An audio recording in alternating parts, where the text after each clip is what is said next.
ก็ดีอยู่กงอยู่ไกลก็เอาของยามไปฝากไปหอมหรือว่าไปต้านกูเข่าให้นะเอาปัจจัยยังก็เอาฝากเปิ้นซื้อยุกซื้อยาเนาะวันนี้วันปอปิกไปบ้านไปกับปอแม่นว่าเปิ้นลงรับดับคันไปก็ตานคันเข่าคือปอเนอะตานคันเข่าคือปอวันนี้เป็นวันที่5 ธันวาวันพ่อแห่งชาตินะวันมงคลวันนี้นะศรัทธาญาติโยมทั้งหลายวันนี้มาพบมาปะกันนะก่อนที่จะไปตั้งหยังต่างๆเฮามาไหว้พระแล้วก็มาสวดมนต์ในก่อนเพื่อความเป็นสิริเป็นมังกรเป็นมงคลเข้าเฝ้าพระพุทธเจ้าปลุกเสกตัวเองแล้วก็เป็นการฝึกสมองโดยนะสมองบริหารสมองเฮาโดยเอาสวดไปเอาก็บ่ลืมนะกันมันสวดของอย่างอี้นี่ก็เราย่างไปมึนนี่ก็จะลืมไปนะเนาะเพื่อเป็นมงคลครับเสน่ห์จังไล่ออกไปเนาะแล้วก็นำป่าเอาสิ่งที่เป็นมังกรเป็นมงคลกันเข้ามาเอาละน้อลงบางลงโอนแม่บุญพินเขาศรัทธาตายกะเฮาตั้งหลายเอาลมไหวพระสวดมนต์ด้วยกันแต่ไปลุกมาเด้อลงมันเจ้าอยู่นอนอยู่หั่นวานในจิตในใจเอาก็ได้นะตกลงจะเป็นโหเป็นน้ำอะระหังสัมมาสัมพุทโธภะคะวาพุทธังภะคะวันตังอภิวาเทมิสวากขาโตภะคะวะตาธัมโมธัมมังนามัสสามิสุปฏิปันโนภะคะวะโตสาวกสังโฆสังฆังนะมามินะโมตัสสะภะคะวะโตอะระหะโตสัมมาสัมพุทธัสสะนะโมตัสสะภะคะวะโตอะระหะโตสัมมาสัมพุทธัสสะนะโมตัสสะภะคะวะโตอะระหะโตสัมมาสัมพุทธัสสะอิติปิโสภะคะวะอะระหังสัมมาสัมพุทโธวิจาจารณะสัมปันโนสุขโตโลกวิโตอนุตตโลปุริสตัมมะสาลาธิสัทธาเทวมนุสสานังพุทโธภควติสวากขาโตภควตาธัมโมสันติติโกอากาลิโกเอหิปัสสิโกโอปันนะยิโกปัจจตังเวทิตาโปวินโยหิติสุปฏิปันโนภะคะวะโตสาวกสังโฆอุจุปฏิปันโนภะคะวะโตสาวกสังโฆยายาปฏิปันโนภะคะวะโตสาวกสังโฆสามิจิปฏิปันโนภะคะวะโตสาวกสังโฆญาติตังจัตตาลิปุริสายุคานิอัฏฐปุริสปุคลาเอสะภะคะวะโตสาวกสังโฆอะหุนายโยปะหุนายโยทักขินายโยอัญจลิกาลนิโยอนุตตลังปุญญเขตังโลกัสสาติจายันโตโพธิยามูเลสักกายานังนันทิวัตโนเอวังตวังวิจัยโยโหหิจายาสุจายมังคาเล อปัลลาจิตตาปัลลังเกสีเสปัทวิปุคะเลอภิเสเกสัปปะพุทธานังอากัปปะโตปโมทาติสุนักตังสุมังกาลังสุปปาตังสุโหติตังสุขันโนสุโมโหโตจะสุยิทังพลัมมาจาลิสุปะทักขินังกายกัมมังวาจากัมมังปะทักขินังปะทักขินังมโนกัมมัง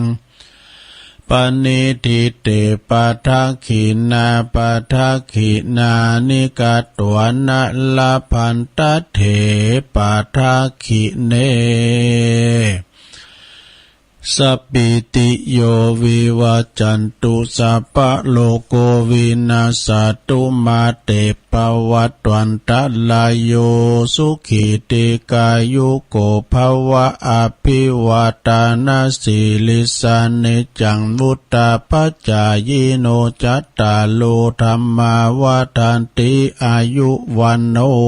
สุขังปะลัง เอาแล้วบ่ศรัทธาญาติโยมต่างหลายตุลุงก็ปีนเก้าปีนโหนำสวดมนต์ไหวพระไปปีนตีเรียบร้อยขอกุณพระติตาไลรัตนะผ่านแผ่ว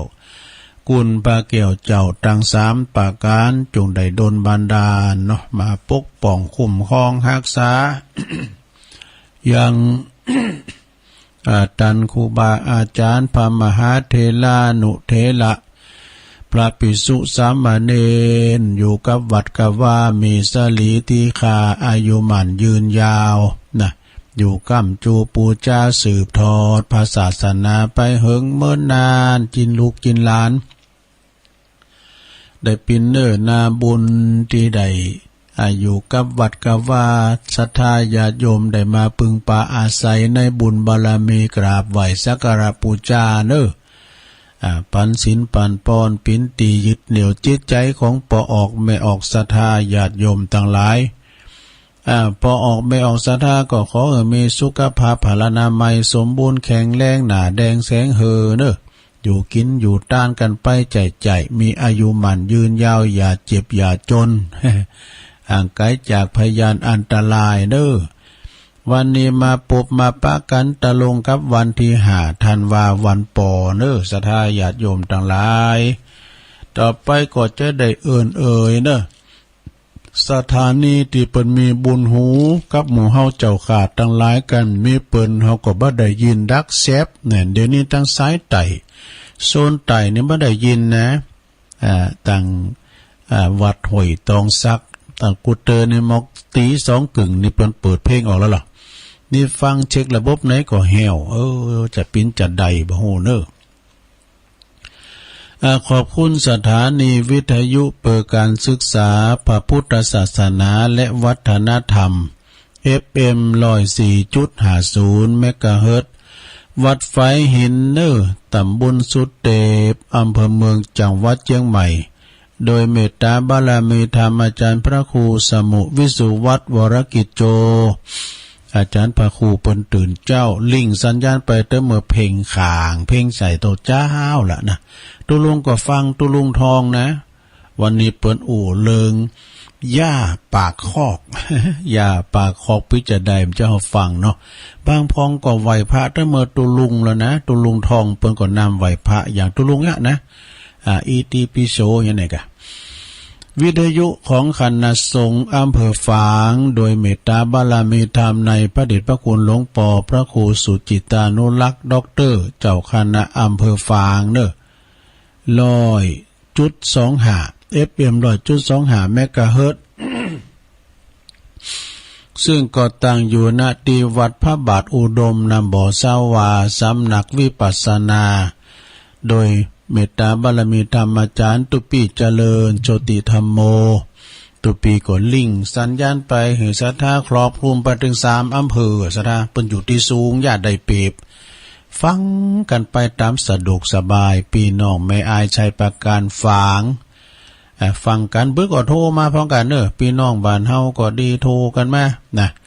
พี่น้องฟังเปิ้นฟังกันหลายเนาะแล้วก็แดนดินถิ่นล้านนานะตั้งอยู่ที่บ้านโฮงโงตำบลน้ำบ่อโลงอำเภอสันป่าตองโดยคุณรุจิสมบัติเงาคำเนอปีใหญ่ไต้โฮเฮาก็ลิงสัญญาณตั้งแต่ที่3นะ103.50 บ้านแดนดินถิ่นล้านนามนเสียงธรรมจากแม่แจ่มนะมนเสียงธรรมนี่ก็106.25โดยเมตตาบารมีธรรมในหลวงพ่อพระครูมงคลวิสิทธิ์หลวงพ่อใหญ่เฮาเนาะเจ้าคณะอำเภอแม่แจ่มเจ้าอาวาสวัดบุพารามตำบลช่างเครื่องอำเภอแม่แจ่มเนิดขอบคุณทางท่านพระปลัดอุทัยพระเจ้าหน้าที่เฮาก็ลิงสัญญาณไปส่วนว่า 89.50 บ้านทุ่งเรดิโอนั้นจะเปิดรับสัญญาณตั้งแต่เวลา 5 โมงนะตี5ถึง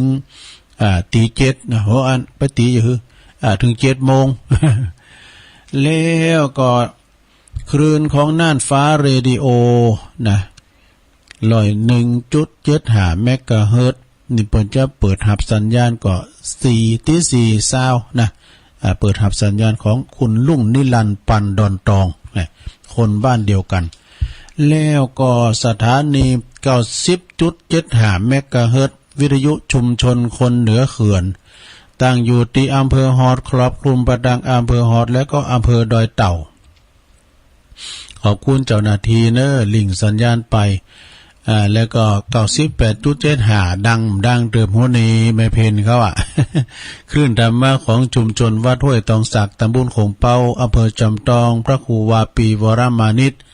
แล้วก็ท่านชวลิตชยวังโส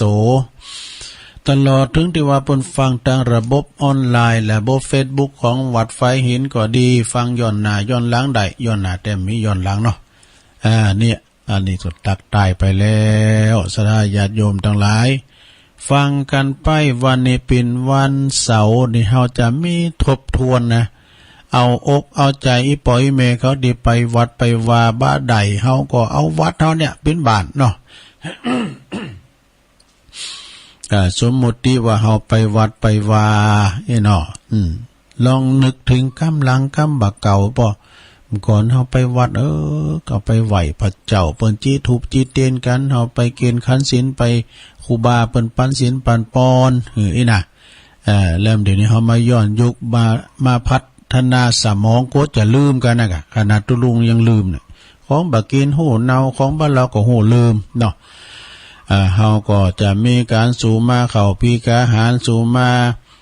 เกี่ยวเจ้าตั้ง3นะแล้วก็เฮาจะได้โยงเข้าบาทกันเป็นลำดับต่อไปแล้วก็ไหว้พระหับศีลเนี่ยนะ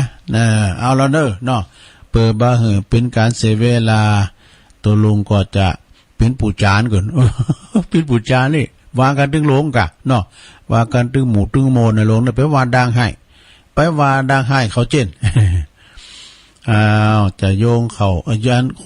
ขอสุมาคันเกี่ยวทั้ง3ก่อนเนอะใช่ในบาทนะ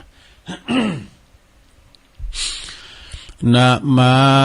เมพุทธังกุสันเดี๋ยวใหม่ตั้งก็มาสุมาเด้อนะมาเมตุปะพุทธังคุณนัสสะกัลลันตังนะมาเมธัมมังมุนิลาจาเตสิตังนะมาเมสังฆังมุนิลาจาสาวกังอาจายโยโนปันเตอาสักกัมมายาธาปัลเลยาธามุลลาเหยาธาอากุสเลเยมายังพุทธธรรมสังฆาสังฆาเตสุติลัตตเนสุอาติเตวะปัจจุปันเนวะอวิวายติวะละโหวะกายเยนะวาวาจายะวัมมนัสสาวะปะมะตังวาอากาละวังวาอากาสิมหาติสวายาธาธัมมังปันเตงกาโลมาเตสังโนพันเตพุทธติละตันนับตยังอนุกัมปังอุปาทายะ อาจายังอาจายาโตปรติกันหาตุขามันตุสัพพังโตสังอายาติงสังวาลิสามาปุเนวังกาลิสามาสันจิจาโตสังอาสันจิจาโตสังสัพพังโตสังขามันตุโนเอาจบไปอย่างนึงแล้วลงเอ้ยสุมาขันเกี่ยวเจ้าทั้งสามจบไปอย่างต่อไปจะสุมาเข้าพิคหารเด้อสุมาเข้าพิคหาร นะมาเมตุปะบุพาลาจาตาเนโอตานาปิกาหาลาตาเนสหปาลิวาลาตาเนวาลาตาคินายเยกายะตัวเลวจิตัวเลมโนตัวเลสันจิจาปมาเตนะวะอาสันจิจาปมาเตนะวะกายกัมเมนะวะวจีกัมเมนะวะมโนกัมเมนะวะอาติตาโตสังปัจจุปันนะโตสังสัพพังโตสังขมันตุโนตุติยัมปิตาติยัมปินะมาเมตุปะบุพาลาจัตตาเนโอตานาปิกาหาลาตาเนสหปาลิวาลาตาเนวาลาตาคินายเยกายะตัวเลวจิตัวเลมโนตัวเลสันจินจาปมาเตนะวะอาสันจินจาปมาเตนะวะกายกัมเมนะวะวจีกัมเมนะวะมโนกัมเมนะวะอาติตาโตสังปัจจุปันนะโตสังสัพพังโตสังขมันตุโนพอลามอื่นให้ครับเราต่อไปปูจ้าเข้าพระเจ้าโยงเข้าพระเจ้านึงปูจานปูลามนี่มันดังพอหรอมีใหม่เด้อตอนนั้นน่ะปูจ้าเข้าพระเจ้านึงอิมังโอตานาปินดาตานังติลาตานานังสักกัจจังเตมาปูเจมาตุติยัมปิอิมังโอตานาปินดาตานังติลาตานานังสักกัจจังเตมาปูเจมาตัตติอิตัตติยัมปิอิมังโอตานาปินดาตานังติลาตานานังสักกัจจังเตมาปูเจมาติคาลตังหิตายาสุขายายาวานิปานายาสังวตานตุโนเอาแล้วต่อไปก็เขาจะได้โยงเข้าบาทโยงเข้าบาทกันสาธุโอกาสะโอตานาปินดิปัตตังตานังนิพพานาปัจจโยโหนตุโนนิจังโอตานาปินดิปัตตังตานังนิพพานาปัจจโยโหนตุโนนิจังโอตานาปินดิปัตตังตานังนิพพานาปัจจโยโหนตุโนนิจังเอาแล้วสหายาติโยมทั้งหลาย ตอนนี้ก็โยงเข้าบาทกันไปปินตีเรียบร้อยต่อไปสถาเจ้าข้าทั้งหลายไปย้ายแถวไปย้ายแถวตั้งแต่ห้องโลงห้องครูบาบุญเอาไปย้ายแถวเทวบุตรอยู่แถวหน้าเทวดาอยู่แถวหลังกะละมังทางเปสมุไรเข้าสารเขาสอบการในขายโยมไทยเข้าออกบาทรุ่นบาทเนี่ยต่างแถวไผซุปแคบกับถอดเกือเปไผซุปหมกก็ถอดกู้เปเจาะใส่เก่าใส่โหโยงไว้เนื้อโห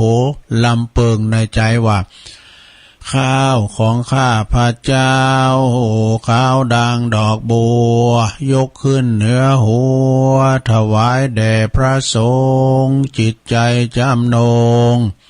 ตรงต่อพระนิพพานขอให้ถึงเมืองแก้วขอให้แคล้วบ่วงมารขอให้ทันพระศาสนาพระศรีอานในอนาคตการโน้นเทินนี่จอใส่เก่าใส่เอาพระครูเปิ้นเดินแล้วเนอะครูบาอาจารย์เปิ้นเดินแล้วเอาใส่บาตรดักระงับฮับปากไปอู่กันกอยเยาะกอยหยองเด้อกอยเอาใส่บาตรจะไปเอามือเลี้ยนเขาไปเลี้ยนถูกบาตรนะไปเลี้ยนถูกบาตรกอยเอาไปผ่อนหน้าดูเจ้าเนอะเขาอายไม่ใช่หรือโอ้เขารุ่นบาทขยมมาเนี่ยปะกบอะดูโอ้ก็วันสองเที่ยวกันนี่เนาะคุณหลายวันนี้คุณมากันหลายมาวัดดูโอ้เตียวเข้ามาสุขโหมะไปใจเนอหลังจากนั้นครูบาท่านพระครูก็มานั่งมากราบพระเจ้าสามก้ามแล้วแน่แล้วก็ครูบาอาจารย์ประสงค์องค์เด่นมายายทึบเนาะนั่งอยู่บนอาสนะทรงแล้ว ต่อไปจะได้เข้าสู่พิธีเนอสถาเจ้าขาทั้งหลายเมื่อมันนั่งในศาลาวิหารแล้วก็จะไปอู่กันดักหลังงับหับปากเนอวันนี้เฮาจะได้ทำพิธีแล้วนะโอ้วันนี้ได้รับเกียรติจากท่านผู้อำนวยการห้องเฮนเฮาเด้อพอเฮามาโลมทำบุญได้รับเกียรติจากท่านผอ.จะได้เจริญจะได้เจิญเปิ้นได้มาปิ้นประธานในการจุดเทียนถูปูชาพระรัตนตรัยปอลามจีเตียนสนวนกรรมนะลำดับต่อไปศรัทธาสู่ในอันการอันสงบเนอจะได้เลียนเจิญท่านผอ.ปิ้นประธานในการจุดเทียนถูปูชาพระรัตนตรัยหลังจากพอจิทุบจิเตียนไปพิธีเรียบร้อยต่อไปเอาปุรามเกณฑ์ขันศีลขันมังกรหาคอกัมเนี่ยที่ท่านพระครูใจปุรามไหมกัมเกณฑ์เรียบร้อยตอนนี้ไปเฮาก็จะได้ไหวพระจะได้หับศีลเนอเอาปอจานนำเลยมะยังพันเตติสาลาเนนะสหปัญจศีลานิยาจามะตุติยัมปิมะยังพันเตติสาลาเนนะสหปัญจศีลานิยาจามะตาติยัมปิมายังพันเตติสาลาเนนะสหปัญจศีลานิยาจามะนะโมตัสสะภะคะวะโตอะระหะโตสัมมาสัมพุทธัสสะนะโมตัสสะภะคะวะโตอะระหะโตสัมมาสัมพุทธัสสะนะโมตัสสะภะคะวะโตอะระหะโตสัมมาสัมพุทธัสสะ พุทธังสรณังคัจฉามิธัมมังสรณังคัจฉามิสังฆังสรณังคัจฉามิตุติยัมปิพุทธังสรณังคัจฉามิตุติยัมปิธัมมังสรณังคัจฉามิตุติยัมปิสังฆังสรณังคัจฉามิตติยัมปิพุทธังสรณังคัจฉามิตติยัมปิธัมมังสรณังคัจฉามิต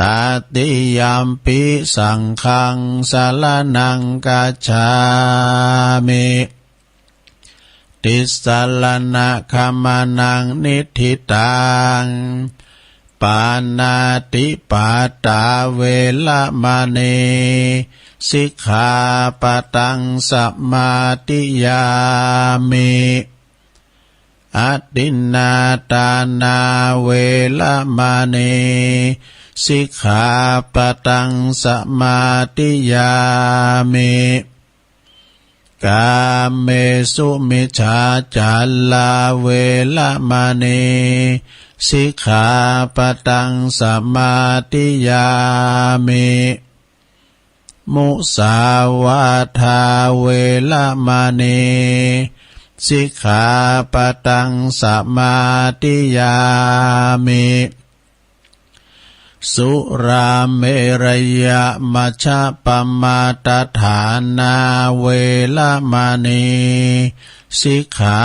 ปตังสมาธิยามิอิมานิปัญจสิกขาปทานิสีเลนะสุขติงยันติสีเลนะโภคสัมปตาสีเลนะนิพุติงยันติตัสมาสีลังวิโสทะเยสาธุสาธุสาธุหับศีลกันไปแล้วในโลงเนอะเก็บไว้ดีๆเนี่ยเพื่อเสียมันหายเมตแต่ข้อเดียวเก็บไว้หักษาไว้เนิ่มให้มันดีตุลุมปันไผนะมังกรหาข้อกิจกรรมนะวันเสาร์ก็จะมีอย่างอี้เนอะพอออกไม่ออกสถาปิ้นกำลังใจแล้วก็เอาศีลมาหืดถึงบ้านถึงจ้องพอหลวงไม่หลวงที่ไปวัดไปวามได้ใจนิดถือก็ตัวเนี่ยไม่หลงนะนอนวัดได้30 ปีอ่ะเดี๋ยวนี้ไปมันใครได้แต่ไปก็ได้อยู่ลูกหลานบ้างหรือไปนี่มันก่อนนี่ไปก็โคเป็ดตุกเป็ดดาวนะหลวงเอ้ยมันต้องไปอยู่ไหนก็วัดเอาวัดเป็นบ้านเนาะฉะนั้นก็ปฏิบัติปัดโปไปเฝ้าหอเฝ้าเฮินเฝ้าบ้านเฝ้าจองไปศรัทธาเอาวิทยุปิ้นกูเนอะแจ้งมาก็ได้ยินแล้วนะเนอะแจ้งมาก็ได้ยินแล้วเนาะเป็นกำลังใจแม่หลวงปอหลวงเขาเนอะที่ไปวัดไปว่าบ้านใดนะเฝ้าหอเฝ้าเฮินไปศรัทธาญาติโยมทั้งหลายนะหลังจากตีเอาศีลเอาปอนการปิ้นตีเรียบร้อยเนาะศรัทธาญาติโยมทั้งหลายต่อไปก็จะได้ฟังโอวาทธรรมจากตุลุงทา ก่อนที่จะเอาปอนนี่นะธรรมบรรณาการเนาะนิมนต์ตุลุงทาหือศีลหือปอนเอาหืดมังกันละM9เหรอกล่าวสมโภชนียกถาหน่อยตุลุงทาตุปอทา เอาต่อไปก่อนที่ตุปอจะหือบอนนี่ก็จะท่าต่างหลายฟังนี่กันเนอะอาวุธเก่าชนิดปืนM16ไม่ใช่ว่ามอนะตุปอทาก็เปิ้นว่าอาวุธเก่าชนิดเนี่ยที่ทำหือคุณเนี่ยบ่มีวันแปรนี่บ่มีวันก้านนั่นแหละนะอาวุธที่หนึ่งความเคารพเนี่ยความเคารพชนะใจผู้ใหญ่เนอะมีความเคารพนบน้อมศรัทธาญาติโยมทั้งหลายอย่างที่อาจารย์พระครูปนวานะกะภัยที่เป็นผู้นำเป็นป้อหลวงผู้ช่วยกำนันกันอย่างก็ตามเป็นอบต.นายกถ้าผ่านวัดผ่านวามานอกเคยเป็นเป็นเจ้าเจ้าเก่าหรือเป็นขายโยมก็ดีกันไปทำพิธีอย่างเจ้านั่งผลึบเนี่ยเพิ่นจะเข้าหาหัดเจ้าก่อนเลยไปกราบไปไหว้ไปสานะเปิดความเป็นสิริเป็นมงคล แล้วก่อนที่เพิ่นจะไปจิเตนกันอย่างไงนะเพิ่นจะมาไหว้หรอแต่ว่าคนที่เพิ่มได้บวชกันเนี่ยก็จะแห่หน่อย จะแห่หน่อยนะเนี่ยเขาลบนบน้อมนี่ชนะใจผู้ใหญ่เนอะ2ความจริงใจชนะใจมิตรเนี่ยจริงอกจริงใจจะไปหักหลังอันนี้บอกว่าก่อนนี่มันมีดูคนที่มาขี่หักหลังกันนะมิตรที่รู้ใจไม่ใช่ว่าจะไม่ทรยศนะเพราะว่าเนี่ยทำเตมันก็ทรยศหักหลังกันนะก็ขอความจริงอกจริงใจเอาชนะใจมิตรข้อที่3ความอ่อนน้อมชนะใจคุณนี่อ่อนน้อมถ่อมตนอัปปจายนะใหม่มีความอ่อนน้อมนะอ่อนน้อมเคารพนบน้อมโอ้ศรัทธาอย่างตุลุงเนี่ยนะมันจะฮื้อนะ กระหันตัวหันเจ้าก็ยกมือไหวก็บ่ต้องลงไปไหว้ผมเยอะมาขี้ยามนะเนาะถ้าเดินเนนนะเนนนี่เป็นอนุปสัมบันเนาะไม่ใช่อุปสัมบันนะอนุปสัมบันเพิ่นก็จะไหวตอบมันก็นะเนนกันมันมาหาเนาะมันไหวเฮาก็ขึ้นไหวตอบมันยามได้ไหวหมดมีอันเตือนนะผู้แทนมากะผู้แทนมาผู้นมัสการเฮาก็ได้ไหวตอบมันศักดิ์ศรีมันเหมือนกันจ้ะอ่อนน้อมถ่อมตนเน้อศรัทธานะเอาชนะใจคุณ4ความเมตตาชนะใจสัตว์นี่ความเมตตาเนี่ยสัตว์สิ่งหิ่งห้อยนี่นะมันก็มีชีวิตจิตใจไผหักมันไผหักมันหู้ศรัทธายกตัวอย่างสุนัขะนี่หมานี่นะมันหู้นะศรัทธาไผหือเข้าหือน้ำมันเนี่ยเวลาเปิ้นว่ามันหยามมันก็หันเฮาอย่างตัวลุงแล้วเนาะเลี้ยงมาเหลือนี่เหลือ6ตัว8ตัวตายไป2มันฮู้เป็นอย่างใดมันมาน้อยลูกน้อยมามันมาการเฮาไปไหนมาเนี่ยมันจะเฝ้าอยู่ที่เนี่ยนะเฝ้าอยู่หน้าสถานีน่ะแล้วการเฮาลุงรถคือยากจะลุงรถเฮาโกมันโดดใส่นะเฮาโกมันเอาเล็บไปโขนใส่รถเปิ้นน่ะเฮาเฝ้าลุงมาแล้วก็เฮ้ยไปด่าไว้หน่อยมันเห็นใจดีอ่ะเนาะเอาเขานำของมันก็เวลาวานเปิ้นลาสัตว์ตายก็ดีนี่ถึงได้ไปไกลเนอะได้ไปไกลมันเอาบาทาไปแต่จ้าลึกบาทาน่ะหลวงพ่อเดินไปไหนนี่เอาหมาตัวลุ่มๆหน่อยก็มันจะยื้อมันนั่งตัวห่ออยู่ดิกๆนี่นะแล้วก็ความซื่อสัตย์ชนะใจคนเนี่ยเอาซื่อสัตย์เนอศรัทธาญาติโยมเนาะมีความซื่อสัตย์ข้อที่6ความรักชนะใจศัตรูนี่มันต้องอย่างนั้นก็ยิ้มแย้มแจ่มใสส่งรอยยิ้มไปเนี่ยมันบรรเทาความขิงได้ดอกชนะใจศัตรูความรักฮักกันไว้ศรัทธาญาติโยมทั้งหลายจะไปจังกันฮักกันแป้งกันฮักกันเหมือนปีดีกันเหมือนนอกมาจับใจเพลงหนึ่งหลงได้ยินเคยฟังเพลงนี้ในมือแล้วนะรักกันวันนี้ดีกว่าเผื่อว่าพรุ่งนี้มีอันเปลี่ยนไปเฮาจะลุ่มหายแต่จากกันเมื่อใดบ่ฮู้ไปสั่งศัตรูต่อกันหักกันแป้งกันไว้เนาะข้อที่7ความเชื่อฟังชนะใจครูนี่เจอฟังครูเนี่ยนะศรัทธาก็จะมีความเจอฟังชนะใจครูเปิ้นหือทำการบ้านก้านะข้อที่8ไปเลยความกตัญญูชนะใจพ่อแม่นี่ความกตัญญูนี่นะศรัทธาสำคัญแต่ๆล่ะกตัญญูรู้คุณกตเวทีคิดจะตอบแทนบุญคุณของท่านบุญคุณไหนมันเป้งเต่าบุญคุณพ่อแม่ปินทุลภบุคคลปินบุคคลที่หาได้ยากยิงนะหลวงเนอเนี่ยวันปอนะศรัทธาวันเนี่ยวันปอนะจะไปลืมกันนะบุญคุณของปอของแม่มีนักนาป้าปั่นนิมิตตังสาธุลูปานังกตัญญูกตเวทิตาความกตัญญูนั้นปิ้นนิมิตหมายของความเป็นคนดีปิ้นยี่ห้อของคนดียังไม่มียี่ห้อมาดูรถก็มียี่ห้อนี่หรือว่าจะปิ้นรถจิบรถเก๋งรถกูบมียี่ห้อโมดยี่ห้อคนมีอย่างความกตัญญูนะหูบุญหูคุณของปอของแม่มีความหักกตัญญูพ่อแม่มีความที่ว่าคิดจะตอบแทนบุญคุณมีความกตัญญูนะกตัญญูจะก็อยู่เจอฟังพ่อแม่นะแล้วก็ทำการทำงานเปิ้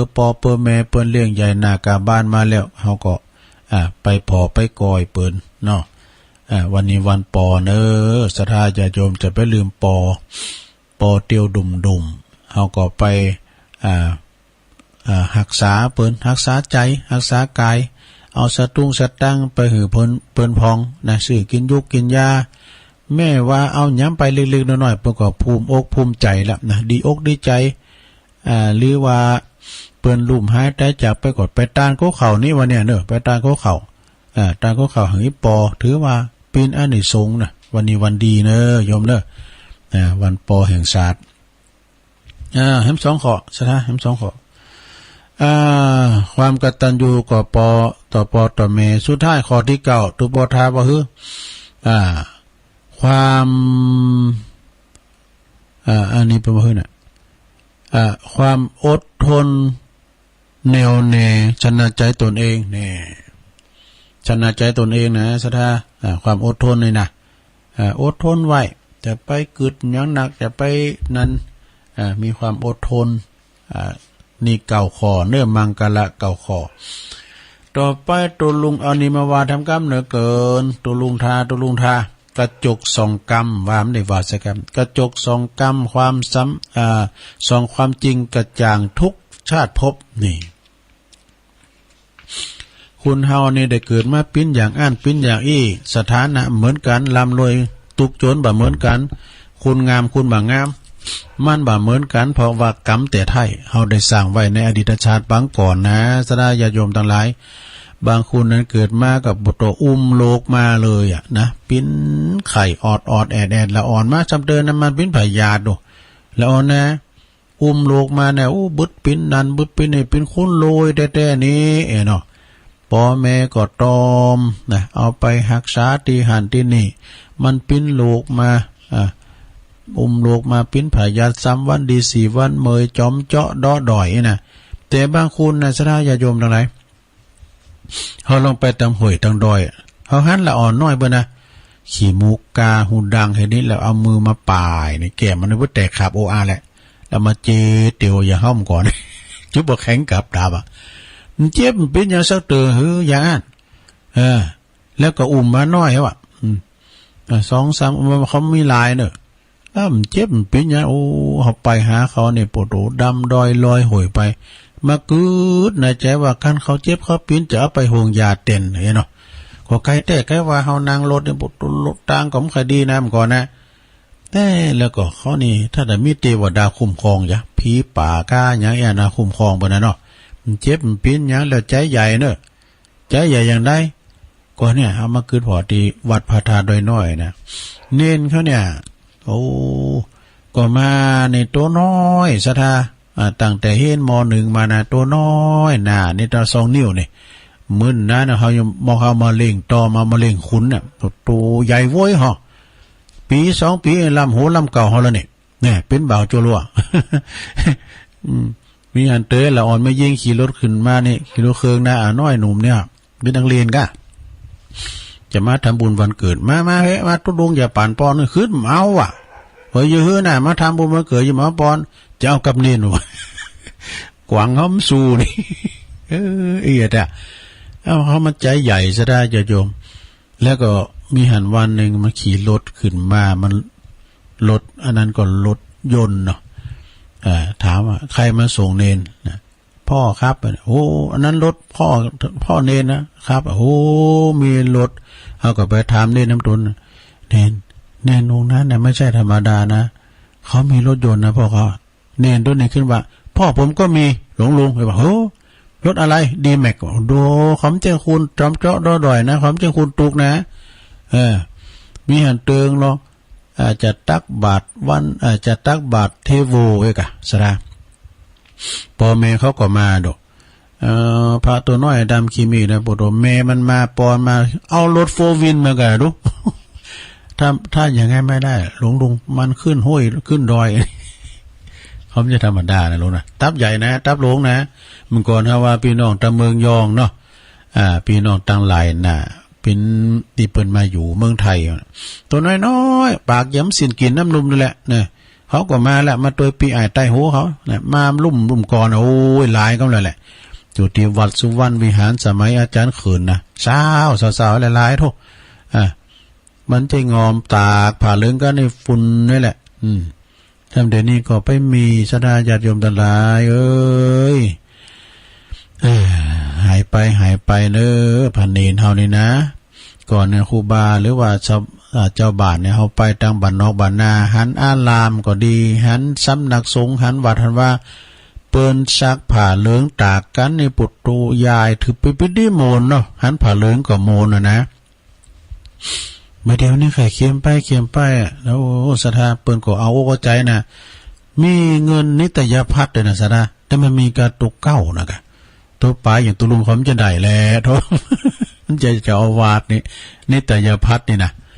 ตุลุงเขาก็เป็นก็สวน่ะนี่เนาะอ้าวว่าไปเลยทุกโอ้อันนี้มาตึงเริ่มเจ้าเนี่ยเหตุใดนะเหตุใดชาตินี้ได้รับการช่วยเหลือไม่ติดขัดนี่เขาจะเย็นอย่างก่อมติดขัดอย่างซ่าอย่างบุตรคนหนึ่งยืนมาช่วยบุตรคนหนึ่งเอานั้นมาเหยนะเจยังก็โวยนะผลจากในอดีตชาติปางก่อนได้ปิ้นผู้อำนวยผู้อื่นอำนวยความสะดวกให้ผู้อื่นเป็นนิดนี่แต่ช่วยเปิ้นต่างหลายมาแล้วนะเพราะว่าแต่ปางก่อนหากว่าท่านเคยปุกลาผู้ใดที่เคยยืนมือไปช่วยความช่วยเหลือต่อบุคคลที่อยู่ท่ามกลางความตุกนี่ความตุกหรือว่าจนตรอกกับสภาพมุมอัพของชีวิตเปิ้นจนตรอกว่าเปิ้นมีตังสู่แล้วหรือว่าเปิ้นตุกอัพจนกันยากนะแม้ว่าจะเป็นเพียงเรื่องเล็กๆน้อยๆก็ตามก็ยินดีให้ความช่วยเหลือหันอย่างเต็มทีนะแล้วก็กำลังเนาะกำลังทุกวิธีทางนะช่วยเต็มทีทุกวิธีทางแล้วก็บ่ว่าจะในด่านกำลังทรัพย์หรือสตังปัจจัยเงินทองก็ตามหรือว่ากำแนะนำนะในการแก้ไขปัญหาอย่างเต็มใจโดยจะต้องประพฤติตนหือการช่วยเหลือเช่นนี้อยู่เป็นประจำจึงจะถือว่าอยู่ในเกณฑ์นี่ในจาดนี้เนอะสถานจานิปุกละยิงใจผู้นั้นจึงเป็นบุคคลที่มีแต่ผู้อื่นนิยมชมชื่นนะนิยมชื่นชมความฮักใคร่แล้วก็คอยที่จะให้ทำการช่วยเหลืออยู่เสมอนี่ไม่ว่าจะมีฐานะร่ำรวยหรือว่ายากจนก็ตามนี่เมื่อว่ามีความเกิดปัญหานะเมื่อถึงความเกิดปัญหาขึ้นมานะมันติดขัดอันนั้นอันนี้ก็เปิ้นก็ช่วยทุกประการนะมีปัญหาประการใดก็ตามก็จะมีผู้ที่คอยยืนมือให้ความช่วยเหลือแล้วก็สนับสนุนเมื่อว่าไปถึงที่ไหนก็จะมีคุณนี่นะมีน้ำใจไมตรีจริงอกจริงใจตรงไปตรงมาต่อทันเสมอนะโดยที่บัดต้องปิ้นตุกปิ้นกังวลว่าไผจะคิดไล่ทำไล่แม่แต่น้อยนี่อันนี้ก็จบไปในสถานเนอะคือหมายความว่าการผู้ใดก็ตามนะเวลาว่าเฮาเปิ้นมีงานก็ยึดยืนความช่วยเหลือเปิ้นทุกอยากอับจนขันอยากเฮาก็ไปเปิ้นจุนมุมไงนะไปช่วยเปิ้นหมดนะตั้งด่านกำลังกายกำลังใจกำลังทรัพย์จาดนี่ก็เลยเฮาจะทำนั้นน่ะเปิ้นก็มาช่วยเหลือมันเป็นกรรมนะกรรมตั้งดีหรอกสนะอันนี้นะกรรมในตั้งดีอันนั้นก็ฝากไว้ปิ้นหนังสือกระจกส่องกรรมเอาอันนี้ทำกรรมหนึ่งนี่สนะของอาจารย์นิพนธ์อันนี้เป็นคำกลอนนะเปิ้นว่ารูปร่างไม่จีรังนะรูปังจิรติมัจจานังนามโคตังสตังไม่มีมใจโอ้เอาใหม่รูปังจิรติมัจจานังนามโคตังนจิรตินี่ร่างกายนี้ไม่จีรังหนอสังขารเกิดแล้วแก่เปลี่ยนวัยไปตามกาลมิช้านานดับสิ้นหมออินทรีย์ส่วนชื่อเสียงเกียรติยศปรากฏอยู่ได้เชิดชูประจักษ์เกียรติศักดิ์ศรีอนุชนคนรุ่นหลังยังปราณีสดุดีสรรเสริญเจริญคุณนี่เกิดแก่เจ็บตายเกิดแล้วแก่เจ็บแล้วตายคล้ายความฝันทุกคืนวันผ่านไปไม่กลับหลังโทษสังขารชีวิตอนิจจังไม่จีรังยั่งยืนขมขื่นใจอันร่างกายตายแล้วไม่แคล้วเน่า ฝังหรือเผาเลือกข้างเอาอย่างไหนญาติพี่น้องญาติพี่น้องเอื้ออวยช่วยกันไปตั้งศพไว้โดดเด่นบนเมนทองจบ เอามาเราสู่จู้กันฟังนะโยมเนอะอันนี้นะเป็นคำบทกลอนคุณเฮานี่ตายไปแล้วจื่อเสียงยังมีนะมาโคตรตังเนี่ยนะจื่อเสียงเกียรติยศก็ยังมีมันจะว่าแต่ตายไปกับอนันต์บัจจัยนะเพราะฉะนั้นเนี่ยสดาญาโยมทั้งหลายเวลาเฮาได้ก็ช่วยเหลือเฟื่อไฟกันไปมีอันใดก็ช่วยเหลือกับพี่น้องเจ้าบ้านลูกหลานตันเต่าทั้งหลายเมื่อว่าช่วยเหลือกันไปแล้วนะเฮาก็จะได้อันเนียมกรรมหนึ่งเนาะเอาอันนี้มาว่าทำกรรมหนึ่งกัน ศรัทธาญาติโยมทั้งหลายเวลาตะลุงถึงหลายวันพุกนี้มาป้ากันอยู่เนอะศรัทธาวันติดนะอาจารย์พระครูเปิ้นมีโอกาสมาอูดแลเปิ้นก่อมพวกนี้จะออกกรรมจะออกกรรมนะป่าเฮวตะลุงเขาจะออกป่าเฮวมาหมดวันพุกนี้เป็นวันสุดท้ายวันพรุ่งนี้แล้วหนาเป็นวันสุดซอยเป็นวันสั่งถ้อยอำลา ตุลุงแกงก้อนว่าพระเนนเถนน้อยที่เคยไว้ศาสตร์จักกลับวัดวาถิ่นเดิมเก่าเงาศรัทธาต่างหลายยิงใจหนุ่มเท่าจักมองโมเมาต่ำก้อยสุสานป่าจ้าสิริมองผ่านบ่อน้อยบ่เหมือนก่อนอันเดิมอ่อนเคยกราบน้อมนบเคยฟังคำสอนฮับศีลฮับปอนจุวันจ้องบอกว่าวันคืนเคยประกาศก้องเหมือนระฆังทองฝากฟ้าพอได้ยินเสียงเน็ดเหนื่อยเมื่อยล้าก็หายพรากหน้ากลาไกลวันพรุ่งนี้แล้วหนาต่างตนต่างไก่ต่างตนต่างไปปาบาดปิกวัดไผวัดมาแล้ว เนาะพวกนางงอมาเนอะพวกนางบททหายหากันหนในกำหัวหอมหูเปิดเนาะโอ้ถึงวันมนแต่มนวาเนี่ยวันนี้เงาเราลองไปพอหรอเนาะเขาก็จะงอมเขาก็จะงอมเขานะเอาอันเนียมกรรมหนึ่งอาจารย์เปิ่นบอกว่าคุณเฮานี่มันเหมือนกันศรัทธาพองก่อดักจือกือพองก่ออย่างลื้อฟังธรรม เปิ่นว่าฝนตกแต่ฟ้าบ่ห้องนะข้อที่หนึ่งนะข้อที่สองฟ้าห้องแต่ฝนบ่ตกข้อที่สามบ่ตก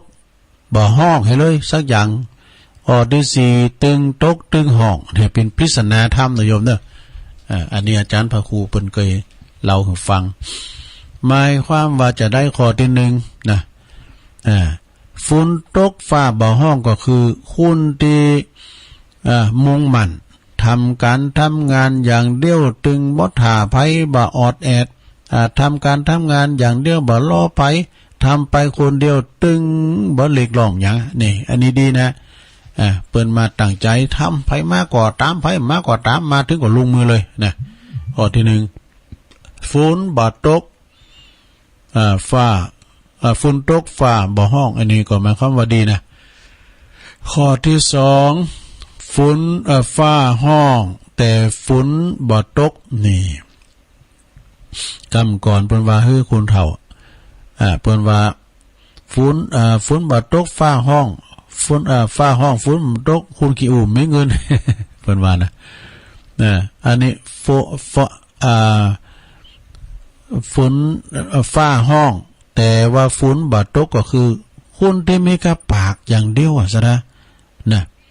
มีกระปากมีกระห้องกระลึงบ่ได้คุณประเภทนี่มันได้กระปากว่าได้กระปากบ่ได้การก็บ่เยะนะการก็บ่เยะอันยังได้กะติกะวาให้เปิ้นนั่นเนาะนะทำให้คนที่เปิ้นทำงานน่ะเสียกำลังใจไปเฮ็ดนี่ข้อ2นี่มันค่อยดีเด้อ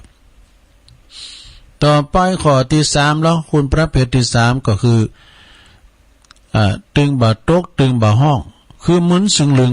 นะหมุนสึงลึงบ่เสนอความคิดหยังสักอย่างการงานก็บ่ทำดักอยู่กือ นี่ประเภทที่3ประเภทที่4สุดท้ายตึงตกตึงห้องคือหมายความว่าเยตัวไปจมตัวไปนะ มันตึงมีไผบ้านเฮานี่นะบ่ามีก็5เดียวมีก็5เนี่ยไหนก็5บ่ล่ะเนี่ยจมไปแล้วก็บ่นไปแต่ไปจมจะไปบ่นเด้อศรัทธาคนใดที่ตุเจ้าใจมันนี่นะเนาะไปหันไปนี่ก็ว่าไปสวงกำล้อไอ้น่ะใจมันนี่นะเปิ้นว่าอันนั้นเนาะก็คือว่าเพราะว่าเปิ้นว่าเฮายังมีความสำคัญอยู่นะเป็นความสำคัญน่ะคุณถึงบ้านเปิ้นใจเฮาหรือก็เฮาหรือเนี่ยแล้วก็คือคนอื่นบ่ย่ำใจเปิ้นใจกับเฮาเนี่ยไผก็ตามด้วยกันตุเจ้าใจมันนะจงภูมิใจเด้อเด้อเฮามีความสำคัญเลิกเป็นคนอื่นอยู่ไอ้นะอันนี้ก็เอามาเสนอแนะนำศรัทธาญาติโยมทั้งหลายเป็นเกตเล็กเกตน้อยคือศรัทธาได้ฟังกันนะศรัทธาที่ได้นำเสนอคือศรัทธาได้ยินได้ฟังกันทีแรกตัวลุงว่าจะเอาอันนี้มาก้ามไหมกะกันไปว่าในป่าเฮวนิมนต์เด้อปรุงสังขารนั่นน่ะหลวงเขาเคยปรุงปรุงสังขารน่ะตัวลุงนี่ปรุงถึงวันน่ะปรุงหยังโตปรุงให้เขาวันหนึ่งเขานี้เนาะปรุงให้เขาถึงวันก็ปรุงสังขารนี่ก็วันไหนวันตาก็ว่าเนาะเวลามันต่ำมีเอาอันนี้มาว่าทำกรรมนึงเกินอันนี้นี่มันมีน้ำหนักนะอันนี้นะมันก็มีหลายต่ำฮะอันนี้ทำอย่างเลยเด้อสมาเด้อเรื่องขี่นะขี่ที่ดีก็มีนะขี่ปลาโลนี่ขี่ที่มันดีก็มีขี่จิ ลองฟังบ่นะลงเด้อขี่ดำนั่นก็คือขี่เหม็นเนี่ยกำเปิ้นไปกล้าฐานโอ้กำให้นี่ได้ก็เหม็น กำให้เหม็นตึกอ่ะนะไปกล้าฐานโอ้คือจะมาฮอดก่อนพี่ดินดูตัวเก่าไปขายฐานแล้วเปิ้นเอาเป็นพนักงานดูติวฐานไปเจ้นั่นจะซื้อกาดูใต้กาดพวกนี้เนาะเอาดีไอก็ดีไอเป็นบ่าวน้อยนี่โอ้น้องเอามาส่งให้แม่กำเด้อไปเอาติวถึง2ผางเนาะบุกบุญสูนซ้อนตำบนพองเยอะพองเนี่ยเอาแต่เป็นวินจะเดียเขาโกเป็นเหม็นนะติวเข่งฐานไม่ดูไปถึงปูนเนี่ยเราเจ้นะคือว่าไม่เอาฐานมันดำว่ะโอ้ฐานที่ไหนจะมาขาวแต่ติวปิ๊กแพ้ว่ะวินดี้ดูตัวเก่าอายก็อายแหละบทตัวเป็นเบาหน่อยหรอกขี่ดำในขี่เหม็นเนอะขี่ที่มันมีกระหนี่กระสินนั่นเป็นว่าขี่คำว่ะขี่มีกามีสินในขี่คำนี่นะเนี่ยขี่คำนี่ดีนะจะได้มันดำกว่าขี่คำนะขี่มีกามีสินในขี่คำนะคำในที่เป็นใส่ข้อนะใส่น่ะเปิ้นว่าขี่ดำในขี่มือขี่ตีเป็นลือในขี่หลักพุทธมนันหลักหมดทั้งเปิ้นเมืองฝางบ่เราลือไม่บ้านเฮาเนาะแต่ไปขี่หลักเนอะขี่ลำนี่ว่าขี่ปลานั่นแหละปวดโหน้ำลายปุขี่ปลาเปิ้นเอาเนี่ยเอ็นพริกแห้งนะแล้วก็ยูยีใส่ซอยมะเขือซอยจะคายใส่แล้วก็เอากำเข้าฮักดาวคอเนื้อโหอย่าน้ำลายปุกูไปก่อนน้ำลายใหญ่ขี่ปูจ้าก็คือขี่เต้นนี่เปิ้นรีไซเคิลได้หรอปดมมึนนะในลุงนั้นไปมาแล้วหน่อยโตขี้เตียนมีก็ว่านั่นเด้อแล้วเด็กก็เอาไปขายเปิดเอาไปแป้งขี้เตียนเปิดแป้งเตียนโลงนะเนาะขี้เป็นในขี้จ้างนี่ปุตโตขี้จ้างคุณทำมาจั่วก็มาขี่ใหม่ๆเนี่ยเขาใจฟ้าวเอามากุยมาใส่เอามาฝังเอามาบุงไว้โหดน้ำ7 วันงาออกมางงได้ออกมาแล้วเนี่ยเขาก็เจอนะเมื่อก่อนคุณถอดมันจู้หรอไปหมอนันไปหันขี่จ้างป่าว่าโอ้แลนนี้นี่ปุโตเวยมข้านเนี่ยไม่ขี่ไม้เยอะไม้โอ้ไฟใหม่ไปกึ่งแล้วไปกูอย่างเลยเนาะขี่วางก็ขี่ข้านโอ้ขี่ข้านนี่มันอยู่กับไผในมันขายได้เนอะขี่ข้านนี่นะไอ้นายมอนก้านรับวันคำลักลุกมากินขี่ข้านนี่เพิ่มสู่เนอะไปขี่ข้านกะเนอะ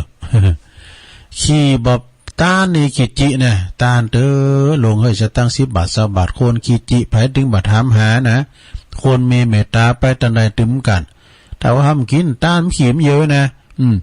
มีเงินทองบ่ใจบ่ซอยกองตอมอนดอยไผตึงบ่อดบ่อ่างเด้อแน่พี่นี่ดู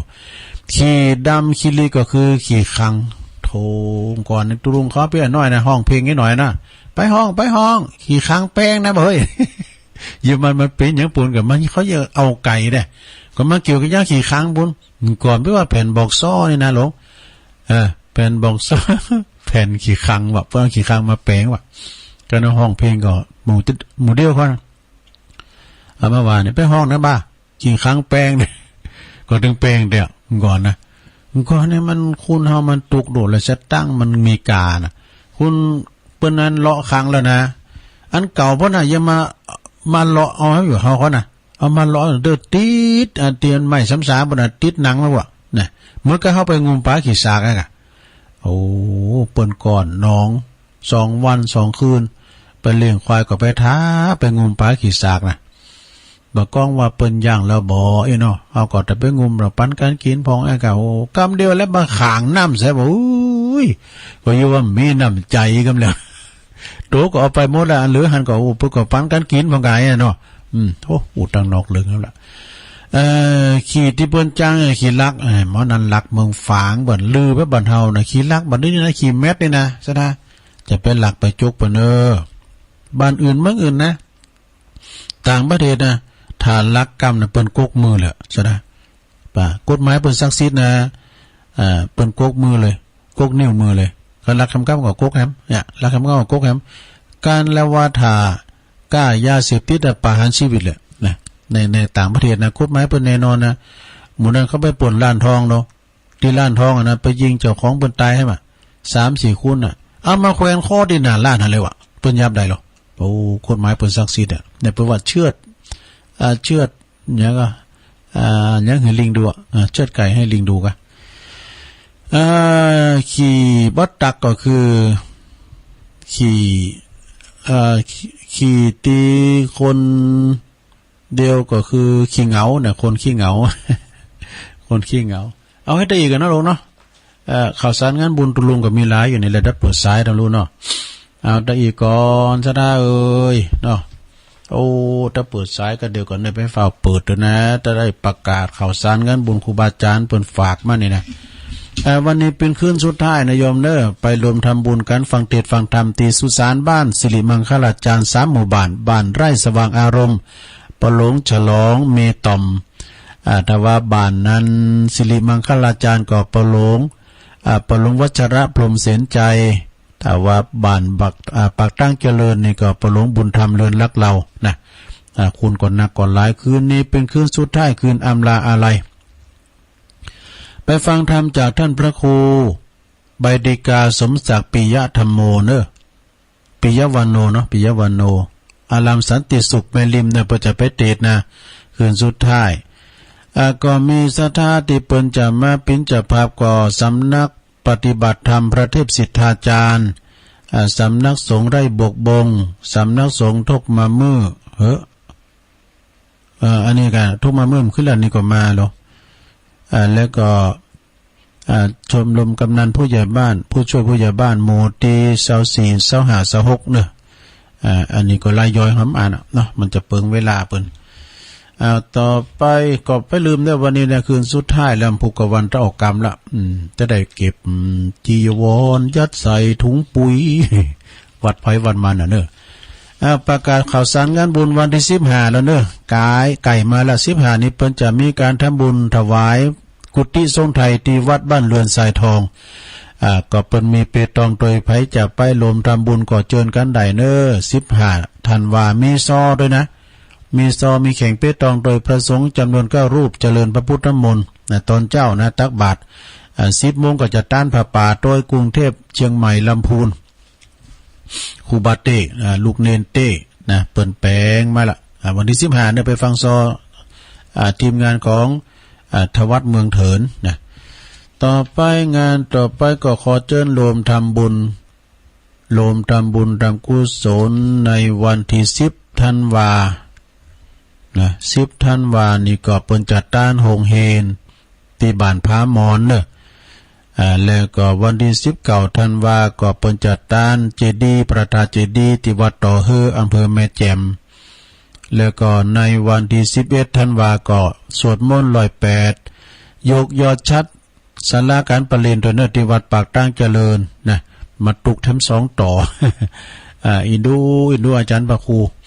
งานหนึ่งแล้วก็งานหนึ่งมาแถมนะ11นี่ก็งานบุญใหญ่นะโยมเด้อพระจะมาหับปินจะพาโฮงตาลเปิดโฮงตาลเมนูต่างๆแล้วก็จะมียกยอดชัดโดยจะมีสืบจัดตาโลงโดยนะพี่น้องตั้งเวงป่าเป่าเมืองฟังไปจะมากันหลายก็เจอเนอะมาเอาบอกขอล้ำเอาโดยเผาบอกขอล้ำกินกันนะและเมื่อค่ำยามคืนเขาก็จะมีการสวดอิติปิโสโดยนะมากินมาตัน11ธันวาเนี่ยมาปะกันที่วัดปักทางเจริญพระครูอภิวัตนวิกรมนะพร้อมกับคณะศรัทธาคณะสงฆ์โดยกันเนาะงานต่อไปก็เจิญโลมทำบุญ31ธันวา63ถึง1มกราคม64ก็มีงานบุญสงน้ำพระธาตุเทดีย์ศรีดงหลวงวัดดงโลงเนอะพระครูสุตตะกัลยาณกิจอาจารย์มหาจำลองเพื่อจะมีงานตามปกตินะวันที่31แล้วก็1มกราคมเนอะที่วัดดงหลวงแล้วก็พร้อมกันนั้นเป็นแตดกันดูงานวัดบ้านหนองโยงแถมนะหนองโยงกับพระครูเมธานันทกิจด็อกเตอร์เปิ้นก็มีพระเตอร์มีพระแข่งกองนะน้องโยงคุณหลายหมดเนาะมีหันเตอนึงตุลุงไปโดยเปิ้นไปโดยเปิ้นแล้วก็เปิ้นว่าเดี๋ยวตุลุงเดี๋ยวจะไปตานที่วัดน้องโยงกันเนี่ยก็ไปก็เฮาอยู่ในรถเนาะปุโตแม่บ้านเปิ้นติ่นเปิ้นลำวงกันในเป็นหมู่บ้านอันใดหมู่วันลมฝากลักดอกยามลมโชยมาพุทโธคุณหลายกุมว่าคุณจะหลายเจริญลมทำบุญเนื้อปิดทองตัดหวายลูกนิมิตฉลองสมโภชปล่อยหลงอุโบสถวิหารกุฏิเสนาสนะต่างๆที่วัดบ้านดุงเนอเนอตำบลวังผางอำเภอเวียงหนองล่องในระหว่างวันที่15ถึง19มกราคมเนอ464นะเปิ้นก็จะเปิดหือศรัทธาได้ปิดทองตั้งแต่วันที่1เป็นต้นไปนะพระครูกันตสุตานุกิจอาจารย์มหาเสนอฝากประกาศมาปล่อยโลงเนี่ยวัดดุงเนอเจิญโลมทำบุญตัดไว้ลูกนิมิตเหมือนกันฮะผูกพัทสีมาระหว่างวันที่5วันนี้ละเนี่ยเปิ้นเริ่มนะ5ถึง10เปิ้นเข้ากรรมแล้ว11เปิ้นตัดไว้ลูกนิมิตที่วัดร่องช้างพญาวันนะเปิ้นจะมีตัดไว้ลูกนิมิตแล้วก็จะมีตอดผ่าป่าด้วยแล้วก็อุปสมบทหมู่ด้วยมีโฮงตาลด้วยที่วัดหลวงช่างพญาวานีตำบลตาตุมอำเภอป่าสร้างเนี่ยพระครูสังฆลักษณ์ตินภพเขมาพิรัตโตตุปีเก่งเปิ้นนิมนต์ตุลุงทั้งหมดปีแล้วตุลุงโซ่ให้ก่อนเนาะขออนุญาตเด้อตุปีเนาะงานก่อนหลายมันซุบแตดกันเนี่ยการในตำบลนี่แท้เนี่ย11นี่ก็ที่วัดปากตั้งเจริญแล้วก็พุกวันเฮืองก็จะไปเข้ากรรมที่วัดหลายปิ้งเนี่ยในวัดวังกูนะวังกูก็มีให้เนี่ยโอ้งานมันเฮ็ดโตเฮ้ยความจริงเพิ่นจัดงานจะใหญ่ไปกินไปต่างกันเด้อที่วัดร่องช้างพญาวันนะไปผูกโบไปปิดทองลูกนิมิตกันนะเอางานต่อไป1ถึง7ก็เข้ากรรมที่วัดบ้านหวายในมกราคม64พุ่นนะ1ถึง7มกราคมเข้ากรรมที่วัดบ้านหวายคงแก้วอารามทั้ง3วัดบ้านหวายตุปีนลินสุจินโนเนฝากประกาศมาแล้วก็1ถึง6ธันวาก่อนเนี่ยป่าจ้าสิริผูกจะออกกรรมแล้วนะที่ป่าจ้าสิริวันนี้คืนสุดท้ายวันที่26ดอนจันทร์แล้วไป10แล้วก็วันที่19 21นะ19ถึง21กุมภา64ก็งานบุญฉลองกุฏิวัดอินทคินเนวัดตุปิเก่งเขาที่เปิ้นมาตีดวันนั้นนะวัดอินทคินเปิ้นฉลองกุฏิ2จันทร์งานต่อไปศรัทธาวันที่9ธันวานี่ก็เปิ้นจะสร้างพระเจ้าตันใจที่วัดยางครามเด้อตุเปจิรเดชอนาลโสโปรแกรมนั้นเย็นแสงตาล่าเขานะที่วัดยางครามวันที่9ธันวาเนอะแล้วก็วันที่27ถึงวันที่1เหมือนกันเนอะเปิ้นก็จะเข้ากรรมที่วัดไร่พัฒนาวัดใหม่พัฒนารามเนอะตำบลยางครามเป็นวัดของเจ้าคณะตำบลเนี่ยท่านพระครูสถาพรพัฒนารังสีคณะสงฆ์แล้วก็สทอบตต่างๆชมรมกำนันผู้ใหญ่บ้านจะเข้าที่คงแก้วอารามทั้ง3วัดใหม่พัฒนาระหว่างวันที่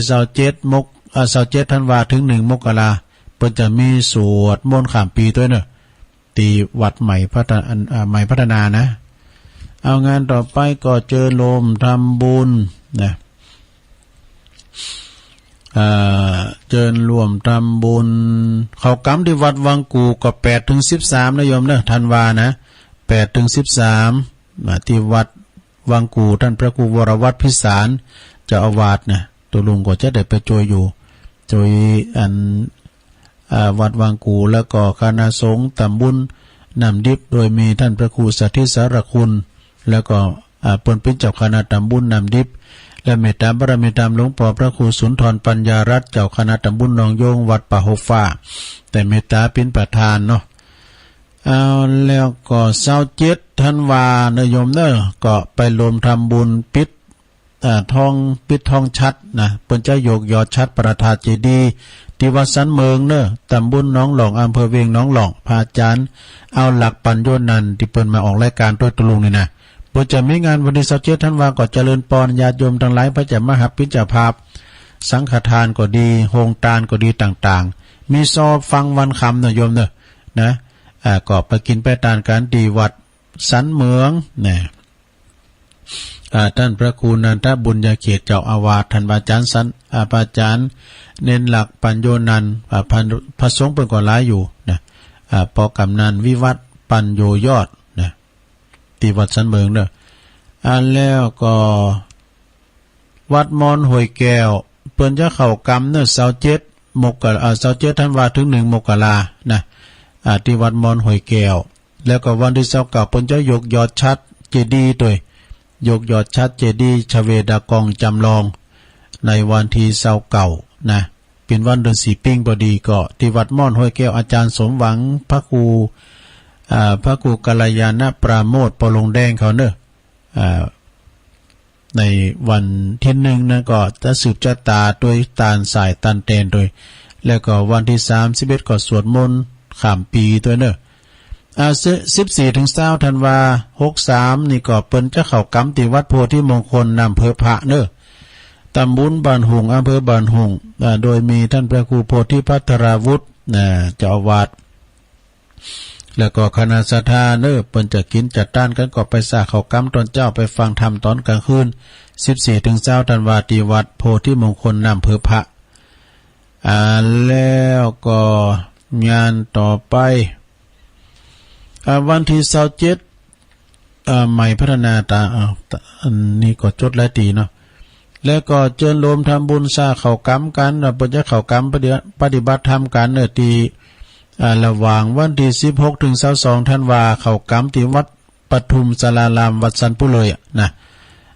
วัดปทุมศาลารามก็อยู่เขตอำเภอบ้านหงเนอะตุปิน1ฝากประกาศมานะ16 ถึง 22ธันวาวัดสันปุเลยโธสันปุเลยนี่ก็สถาเปิ้นกว้างนะท่านอาจารย์สีขอนแล้วก็24 ถึง 27ธันวาเข้ากรรมเหมือนกันของคณะสงฆ์ตำบุญขวงเป้าเข้ากรรมนาดิวนาวัดศาลาเนี่ยวัดตาศาลานะโดยมีท่านพระครูวิมลจันทรังสีเจ้าคณะตำบุญปี9ปีกันตุปีจ้างหรือว่าท่านเลขาคมกฤษนะเจ้าวัดนะ24 ถึง 27ธันวาเนี่ยที่วัดหน้าวัดตาศาลาตำบลขวงเปาแล้วก็26 27นะ26เป็นวันดา27กุมภาก็เปิ้นจะมีการตัดหวายลูกนิมิตผูกพระราศีมานะที่อุโบสถหลังใหม่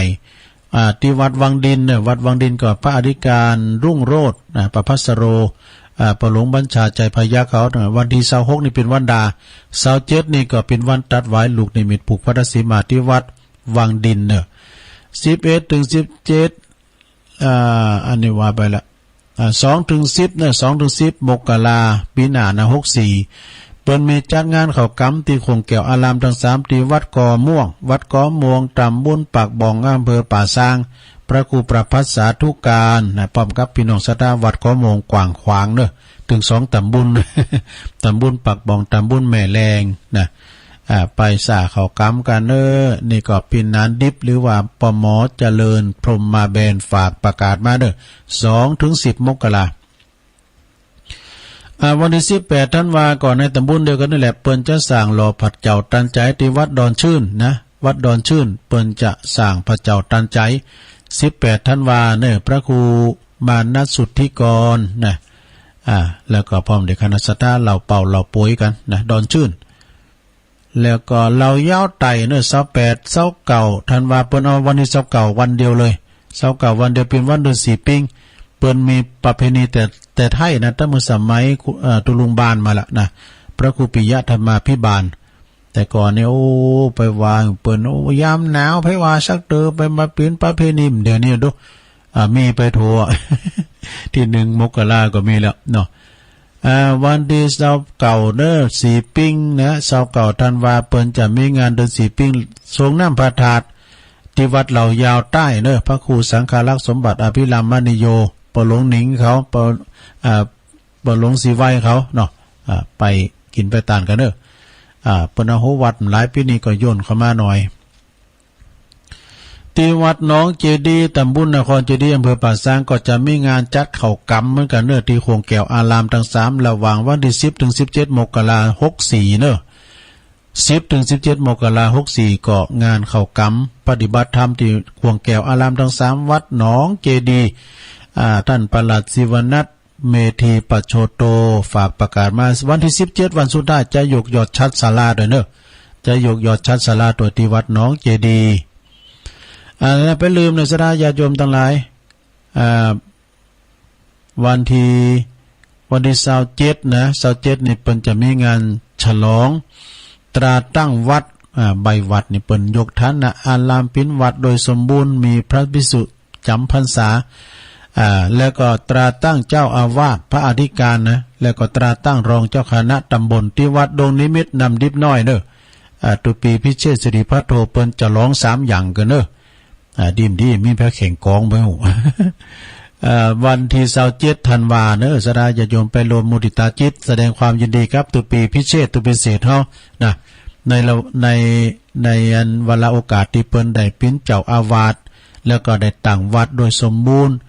แล้วก็ได้เป็นรองเจ้าคณะตำบลโดยปีหน้านี้อาจจะได้เป็นพระครู เนาะเอาเปิ้นอาวุโสนะตุพิเศษเนี่ยเท่าเปิ้นอุโมนเจ้าวันเจ็บใหม่ยังอ่ะนะแล้วก็งานต่อไปวันที่นะสถา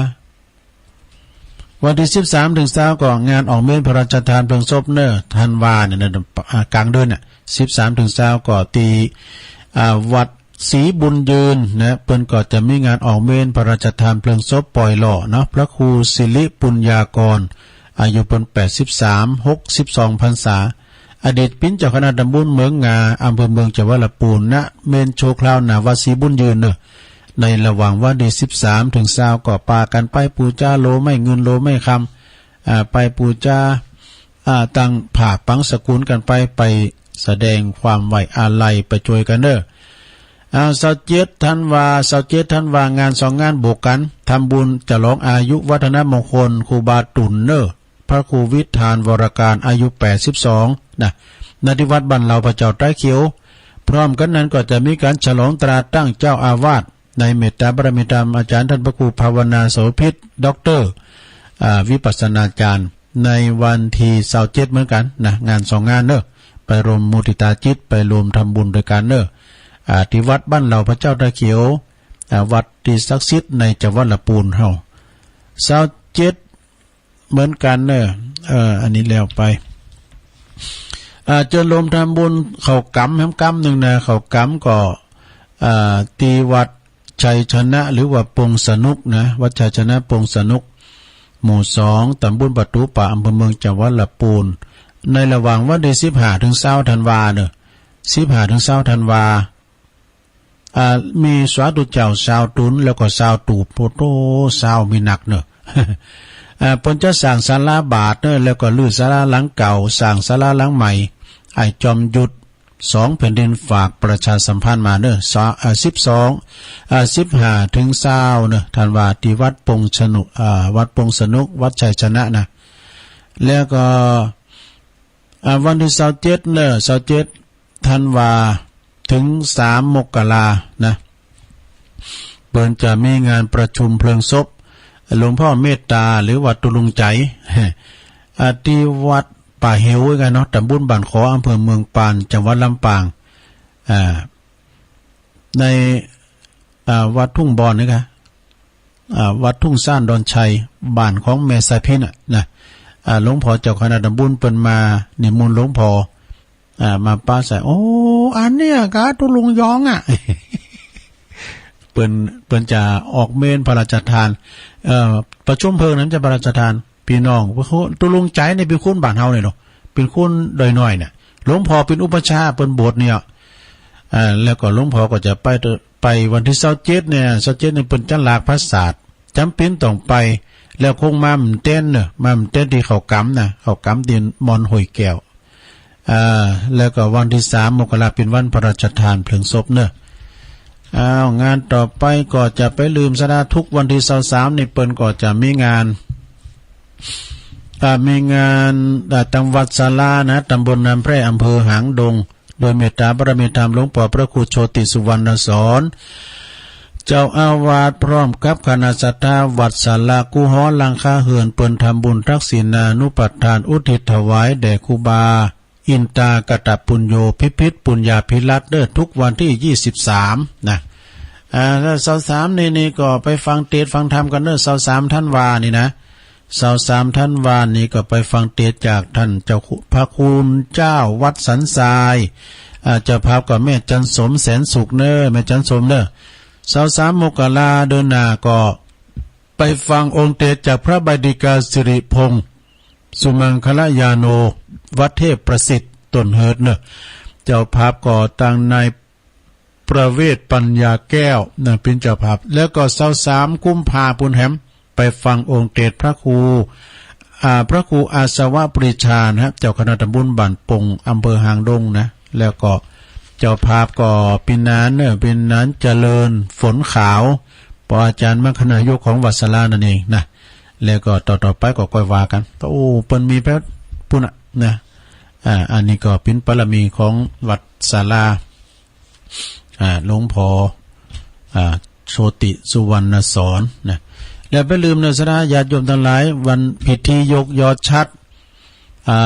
เป็นพุทธปูจาเหนือวิหารแก้วฉับพรรณรังสีจำนวน9ยอดในวันติดที่6วันพุธนี่ที่สำนักสงฆ์ห้วยพระเจ้านี่ตั้งอยู่ตำบลน้ำบ่อหลวงอำเภอสันป่าตอง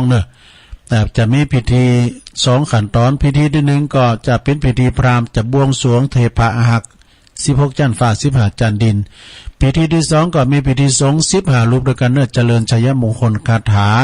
แม่บัวผินสุนทรเวชเมืองศาสตร์ฝากประกาศมาเปิ้นไปเป็นเจ้าภาพนี่ฮะนะแม่บัวผินเนี่ยเปิ้นไปเป็นเจ้าภาพคือสร้างหางแป้งเนาะไปกินประทานกันแล้วก็วันพุธเหมือนกันซะนะวันพุธนี้ก็พิธี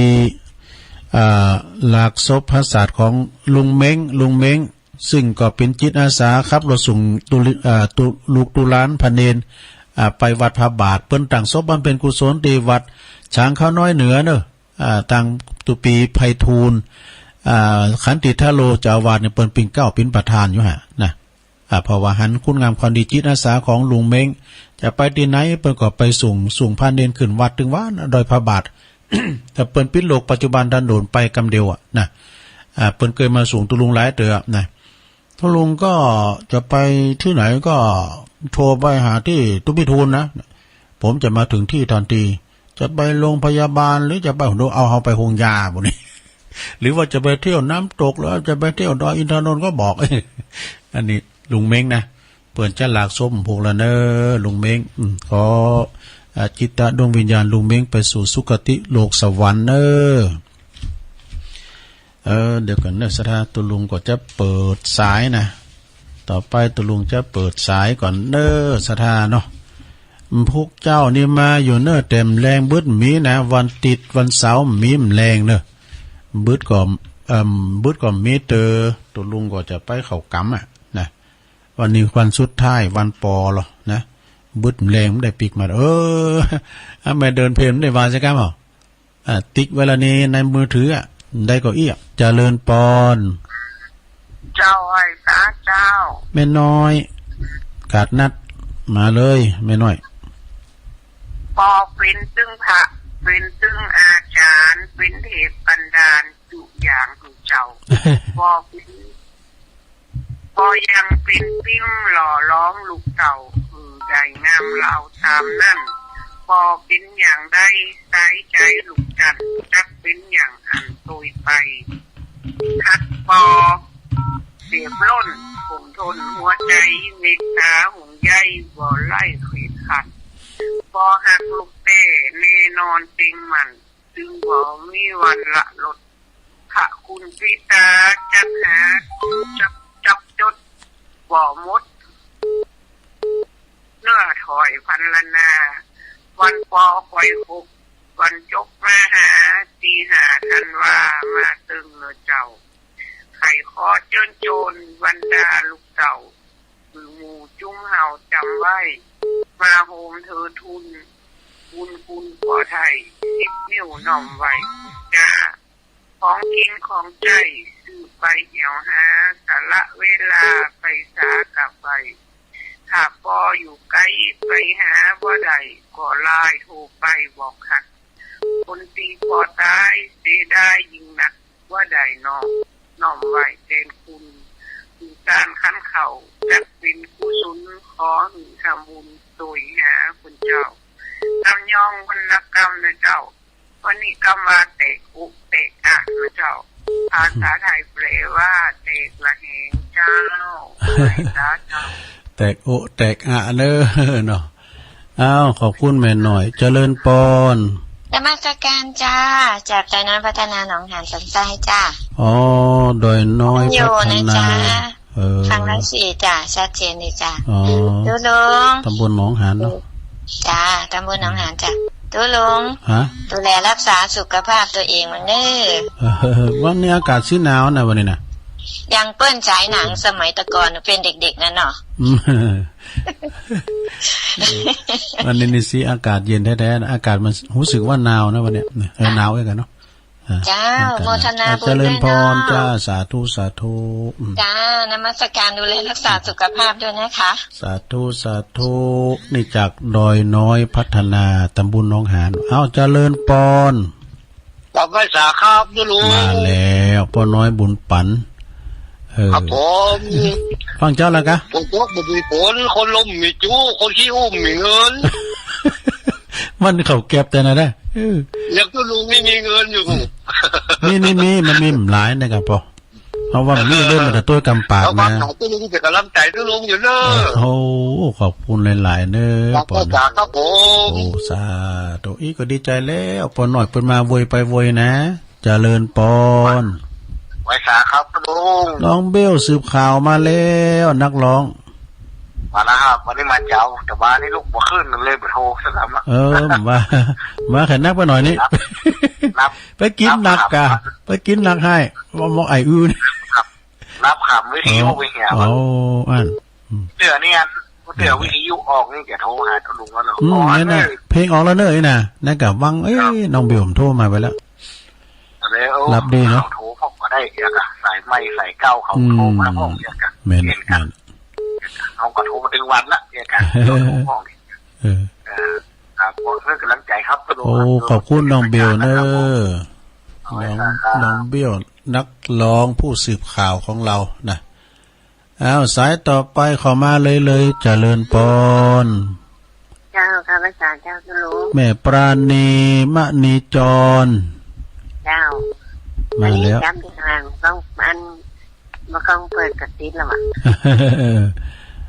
คือแล้วก็ฟังหลวงพ่อจนจบอ่ะเปิ่นสวดมนต์เต็ดนำเต็ดธรรมไหมกะก็ยังได้ฟังไหนกล้าตื่นอ่ะมันเหนื่อยขนาดนั้นนั่นเนาะเฮาพักผ่อนได้พองกันเด้อจะไปโหมงานหนักพักผ่อนสายตาให้พองมันอย่างงานไปหลวงกันแท้อันนี้มันงานแข่งบ้านแข่งเมืองบ่แม่น่ะโทษแต่กะแข่งบ้านแข่งเมืองไปหลวงนี่มันยังทำคนธรรมดาอย่างเฮานี่เนาะจังฟ้อนก็มีก็ฟ้อนเล็บอ่ะอันนี้ใหญ่มันโหเต้าอย่างฟ้อนเล็บติดปดโตฟ้อนเล็บของสีจอมทองนี่เน็ตเนอะ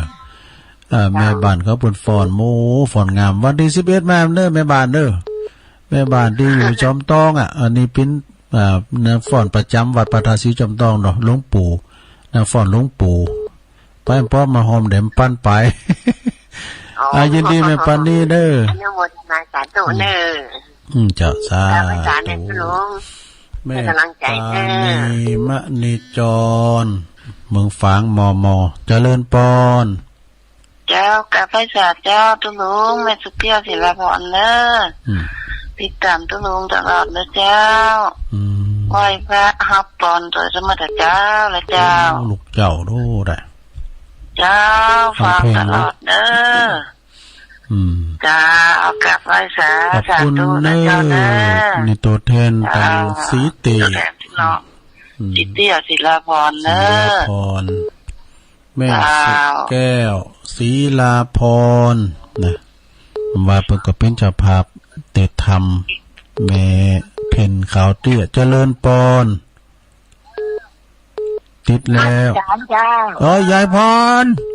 มาแล้วสั่งกาแฟเกียงใหม่ยายพรลุกแล้วกะลุกเกลือนอนในนอนนี่มันหนาวนะวันนี้สีหนาวเนอะสีเย็นเนี่ยฮะแล้วก็ดีกะร้องบัวแดงวันนี้มันเป็นใดเนาะกำลังใจเนาะยายพรน่ะเดือนมันนานแจ้งมันนานแจ้งนะมันคืนมันแจ้งมันนานแจ้งนะมันคืนมันต้นหนักเรื่องกลางวันยามหนาวนี่นะวันค่ำนานแจ้งแต่กันแล้วก็รับโมเนเนอะข้ามลุกแค่นี้น้าเมียนช่วยรับลุงนี่ตื่นมาแต่เมื่อตีหนึ่งดิดพืชเลยแหละลุกมาก่อนล้างหน้าล้างตาเปิดคอมมาซอหาเก็ตรถเก็ตน้อยทำกันบ้านให้หน่อยวันนี้มันพอได้อุ่นนักเพราะว่ามันมีกิจกรรมไหวพารับศีลแล้วก็โยงเข้าบาตรพร้อมจังพองอ่ะกะโหมันได้อุ่นกะยายพรอุ่นมาพร้อมกะนอนรับเพื่อนเด้อนอนเยอะเกินไปลุกมาเด้อโอเควันนี้แทบมันมีฮะไม่สามโมงมันมีแมลงบึ้นมีวันเสาร์วันติดมีวันเสาร์วันติดมีเนอะพวกเจ้านี่มีอยู่เนอะพวกเจ้าตุลุงมาอยู่นะวันติดอาจารย์เปิ้นได้จัดเปิ้นตุลุงจัดก่อนเปิ้นมาวันจันทร์อาจารย์จ้าตัวเนอยายพรยายพรยังรับคุมโปงมันหนาวไปลูกมาเตอเจริญปอนไม่สาเจ้าทุลุงแม่สีทรเจ้าฟังแต่เจ้าแล้วเนอะดีกะน้องบัวชัยปราการเนาะเจ้าตัวแทนมาแบบนี้แรงบึ้นมีด้วยไหมแรงบึ้นมีแต่เพราะว่ามันเป็นวันเสาร์เนาะวันเสาร์ติดมีนะมันจะมีก็ตั้งแต่ศุกร์ถึงวันศุกร์ถึงวันจันทร์นะวันจันทร์ถูกกันแม่สีทองผมได้อยู่ไปธรรมรักษาแล้วก็วันที่7นั่นก็ไปศีล5โอ้ดีกะเมื่อเช้านี่ก็เกียมสำนักพระเข้าเนาะวันนี้วันที่5เนาะท่านว่าท่านครับปอ5แม่เจ้าไปวัดไปว่าเจ้าโอ้ยินดีแม่สีทองได้ลายเด้อเจ้ากำลังใจนะทุลุงโอ้ขอบคุณ0899555606เจริญปอนกาแฟสาเจ้าสันตุลุงแม่พานนะแม่คำนนจะสอนเจ้าโอ้แม่คำนนเพิ่นฟังคืนไหนน่ะเจ้าฟังแต่เจ้ามาละเจ้าดีกะเจซ่อนนะเจ้าเจซ่อนเนาะดีกะเจ้าติดตามมาฟังตลอดเจ้าเจซ่อนนี่อำเภอแจห่มกะอำเภอแจซ่อนนั่นกันเนาะอำเภอเมืองปานเจ้ามาว่าไม่ใส่พิษนะกะแต่อำเภอเดียวกันนะกะเจ้าเขาเจ้าไข่ถามอย่างสักหน่อยเนาะอันเดี๋ยววัดอย่างก็วัดแบบนั้นแก้วเปิ่นมันให้แก้วในเปิ่นมาเข้ากรรมก็เจ้าเข้ากรรมกะสวดมนต์ค่ำปีตัวตั้งแต่27ธันวาถึง1มกราคมมฤาษีนะเจ้าอันมอนห้วยแก้วกะปริวาสปีนี้มีมฤาษีปีนี้เปิ้นยกเลิกกับปีดงฤาษีอันเดียวกันนะกำใจใจแล้วคุณแล้ววัดกะมอนฤาษีกับดงฤาษีนี่คุณละวัดมอนฤาษีนี่พระครูสุเมธล่ะเจ้าแม่นพระครูสุเมธเพราะว่าคือเจ้าเปิ่นตะกอนเปิ่นคนเปิ่นอยู่วัดพระสิงห์แล้วก็เดียวเปิ่นอยู่พะเยาแล้วก็เปิ่นจะขึ้นมาเข้ากรรมว่า ป้าลองถามเปิ้นว่าเราเปิ้นฟังว่าเราเปิ้นเข้ากับเข้าไว้นี่แม่คำนวณบอกให้เปิ้นเนี่ยปีนี้เปิ้นยกวินในปีนึงน่ะวันเปิ้นปีหน้านี่เข้ากะเจ้าเพราะว่าสาธุเจ้าเปิ้นก็มาหลากหลายเพราะต่างประเทศเขมรก็มาลาวก็มาพม่าเมืองมันแต่มาโซมาศูนย์กันมันกว้างลงไปแล้วเปิ้นก็เลยควบคุมยากแล้วก็ยกวินในปีเกินปีหน้าก็ตามปกตินี่ก็เสียดายแล้วตุลุงก็เสียดายแหละอีดูจะมาเจ้ายินดีแม่คำนวณเด้อเจ้ากับแม่จ๋าเจ้าแม่คำนวณนี่อยู่อำเภอเดียวกับนั่นกะแม่สายพินแม่สายพินได้ยินเหรอห้องเพลงเราเจริญปอนเจ้าแม่สายเจ้าก็รู้อันนี้แม่พิมพ์มาเจ้าไม่ดินเจ้าฟังอยู่นะเจ้าป่าเดชดอนใจมาแล้วฟังเพลงตัวเพลงมวนเนาะเพลงมวนดีเจ้าแม่ก็ฟังเนาะฟังไปแม่เปิ้นก็พร้อมเพลงโปรโตสันสนีหนีช้ำไปดูไผนะบางช้างตุลุงจัดนี่แหละขอบคุณแม่พิมพ์ละลายเด้อพวกก็มาอยู่นะพวกตุลุงมาอยู่สดเชยเวลาอาจารย์พระครูปัจมาวันจันทร์บุเจริญปอนอันนี้แม่ก่อยแม่บัวคำเมืองฝางจ้าแม่บัวคำเนาะเมืองฝางแม่บัวคำอยู่เมืองฝางจ้าแม่ฟังไปถวายฮะที่เอาบัตรการมาถวายโอ้คลิปเต้นหลวงนะหมอกะพระบาทอุดมแม่นำเต้นเท่านั้นก็ได้หลายอย่างกะวันนั้นได้เพื่อไข่บ่นี่พอหน่อยสักวันจะไปแอวหาคือมาได้ก็มากะแป๊บปิ้นยังมาป้ายินดีต้อนรับวัดพระธาตุน้อยนี่มีซุ้มประตูมีประตูวัดมาถึงขึ้นปุ๊บมาถึงลานวัดหน้าสถานีบ่เนี่ยไปหน่อยแล้วก็ไปละกำนะมาละกำเนาะแต่ก็มารถตู้นะโทรบัตรการนะคุณมันโทรบัตรการเดี๋ยวนี้กดแต่แล้วก็เอามันกดดีกะบางตัวเนี่ยต้องเต็มบัตรการมาได้แม่จงดีเขาก็มาละโลก่อนเนาะขอบคุณนะ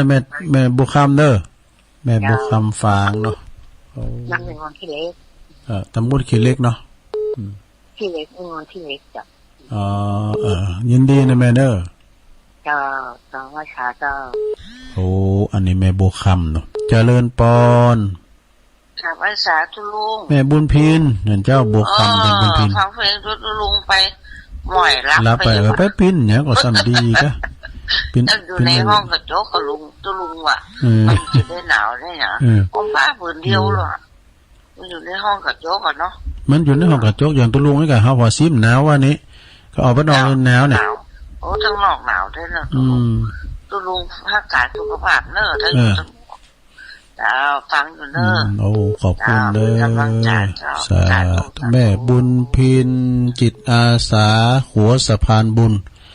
เพิ่งก็แจกสื่อตุลุงมันก็แหละสื่ออุ่นนะสื่อสีเหลืองนี่กับตุลุงต้นหนุ่มก่อนดีไอวะหรือเปล่าหนุ่มเจริญปอน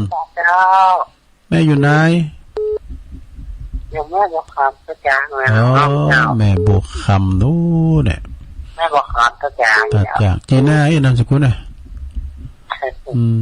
ฟังก็เสียเยอะตุลุงนั่นก็อ่านเจ้าก็อ่านที่แบบอันแม่ฟังคืนไหนเนี่ยคืนไหนอย่างตรงนี้ทางดีดาวพี่เก่าไปก่อนแหละพี่กาตีแดนดินถิ่นล้านนาพี่กาเนาะแม่นกันมาก่อตีประดมกรรมพี่เก่าฟังว่ามันได้ยินอย่างก็ได้ยินนะจะคือมีปัญหาลำเหลือเนี่ยโอ้เตียนเลยต้องซักว่าแรงเนาะมันคุณมันต้องเฝ้าไว้น่ะคุณมันต้องเฝ้าน่ะว่าเขาก็กั้นเอาเทปใส่ว่านะเขาก็เอาเทปใส่จีสมันล่วงออกไปเริ่มได้ปวดเทปสักคำเทปอันดีเนี่ยพระอาจารย์เอาหลักเจริญปอนเจ้ากราบเจ้าแม่อยู่เนาะแม่บุคคำเนาะเอาสายใหม่เข้ามาเจริญปอนนมัสการเจ้าแม่จันโสมเจ้าวันนี้เป็นวันดีเนาะวันที่5แม่นทางคณะสงฆ์อำเภอแม่อายเพิ่นก็จะ ก็ร่วมตัวกันไปสวดที่วัดแม่อายหลวงพร้อมตึงสถานอย่างค่ะอีกอะเอาฝากประกาศมาเลยฝากประกาศมาเลยเนาะใช่ค่ะข่าวบุญข่าวบุญข่าวบุญว่าไปเลย